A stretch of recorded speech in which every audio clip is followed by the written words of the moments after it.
За нэмүү өрдөг шингэсэн Эрдэнэт машин үйлдвэр одоо байгуулах гэж байгаа юм байна. За энд бол 3 бүтээгдэхүүн үйлдвэрлэх юм байна. Ачааны вагон, автобус, тэгээд ачааны машин. За тэгэхээр энд бол 708.9 тэрбум төгрөг зарцуулах юм байна.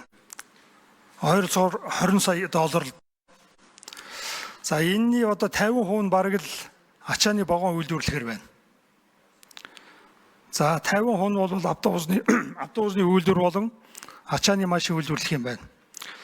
Тэгэхээр энэ ачааны вагон үйлдвэрлэж байгаа саяны одоо хил холболтын асуудлууд байж байгаа бид нар сойрхон баталсан хил дамсан төмөр замын бидэнд ачааны вагон хэрэгтэй л дээ. За тэгээд одоо манай Монгол улсад явж байгаа ачааны вагоны одоо насжилт. За тэгээд хууширсан. За ихэнх нь төрөөсөр явдаг. Тэгэхээр дотооддоо энэ ачааны вагон үйлдвэрлэх нь маш чухал гэж үзэж байгаа. Тэгэхээр та нарын энэ төлөвлөсөн ачааны вагон ч одоо 100% Монголын зах зээлийг хангаж чадах уу? Саяны насжилттай одоо вагонуудыг энэ үйлдвэрлэснээр сольж чадах уу гэсэн асуултууд байна. За дээрэс нь энэ 708.9 тэрбум долларын одоо хөрөнгө оруулалтыг одоо Эрдэнэт үйлдвэр хийх юм уу, гадаадын одоо санхүүжилт юм уу, дотоодын санхүүжилтээс гаргаж байгаа мó гэх асуулт байна. За тэгэхээр энэ төслийг хэрэгжүүлснээр одоо хэр зэрэг Монгол улсад ашигтай юм болоо. Урд өмнө бас нэг троллейбус цахилгаан одоо автобус үйлдвэрлэж байсан. Тэр нь бол одоо дампуураад сургах алга болсон. Тийм одоо асуудал гарах юм биш үү? Энэ дээр тосоо суулгаа хэр зэрэг хийсэн байна гэдэг асуултууд байна да.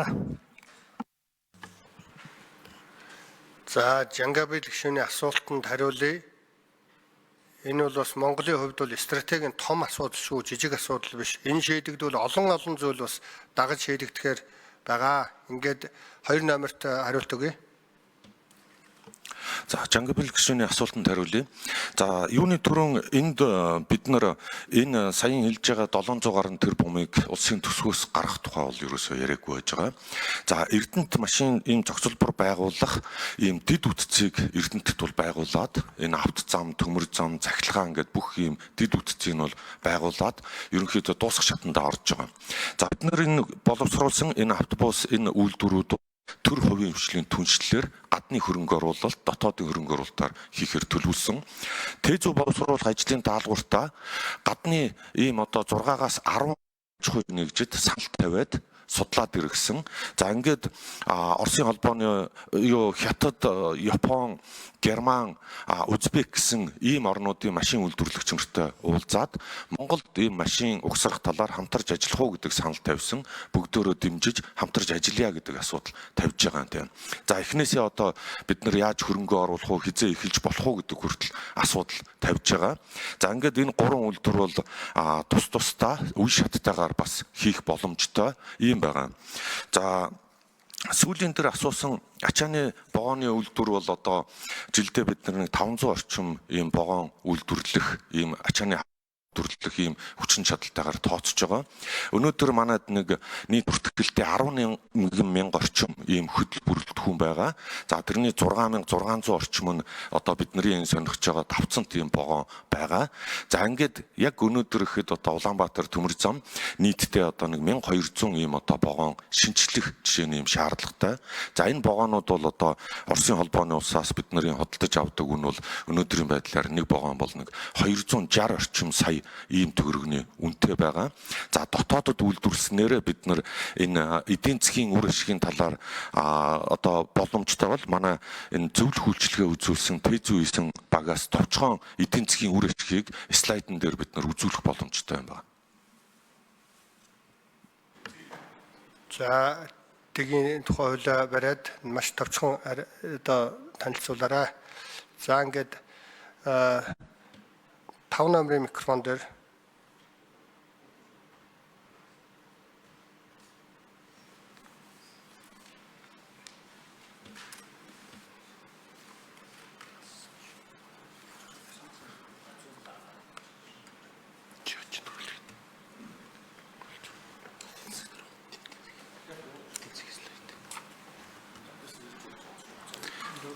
За эрхэм гишүүд та бүхэнд энэ өдрийн мэндийг хүргэе. Ийм слайд үзүүлэх боломж байгаа л.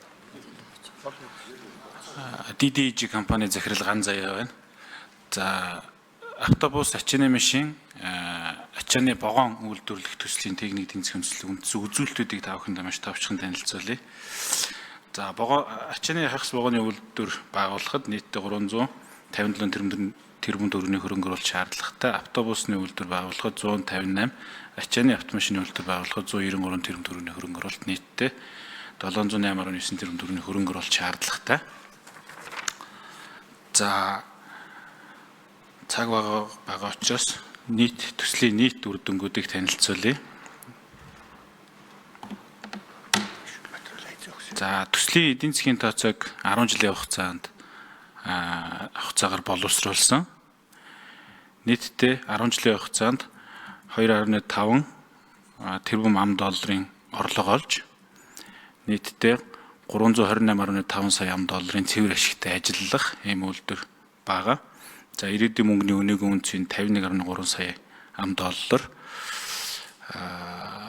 өгөөжийн дотоод норм нь 14.3%-тай, хөрөнгө оруулалтын зардлыг 5 жилийн хугацаанд өгсөн, орлогоор тооцсон ашигт ажиллагааны түвшин 18.9%-тай, зардлаар тооцсон ашигт ажиллагааны түвшин 22.7%-тай гарсан ийм төсөл байгаа. За нэмээд хэлэхэд автобус жилд 500 ширхэг, ачааны хагас вагоныг жилд 500 ширхэг, 1-10 тонны даацтай ачааны автомашиныг 10,000 ширхэг үйлдвэрлэхээр тусгасан байгаа. Төрийн нэрийн бичгийн дараах хэлсэн гадны үйлдвэрүүдийн туршлагыг явж үзэж судлаж санал тавиад ирсэн. Гадны үйлдвэрийн туршлага бол юу гэдэг вэ гэхээр олон тоогоор үйлдвэрлэх нь өөрөө машин үйлдвэрлэлийн хамгийн өгөөж өндөртэй байдаг хувилбараа гэж ойлгож болно. Ачааны машин, автобус бол манай улсын нийгэм эдийн засагт нэн тэргүүнд шаардлагатай түгжирлийг бууруулах, ногоо эдийн засгийг дэмжих, ачаа эргэлт бараа тээврийнхээ асуудлыг шийдэхэд нэн чухал ач холбогдолтой энэ дотоодын чухал хэрэгсэл гэж үзээд энэ техник эдийн засгийн үндэслэлтэй энэ хоёр бүтээгдэхүүнийг сонгож оруулж ирсэн. Тэгтээ бол ашиггүй төсөл биш. 3 үйлдвэр маань гуруулаа ашигтай ажиллах төсөл байгаа. Баярлалаа. За энийг бол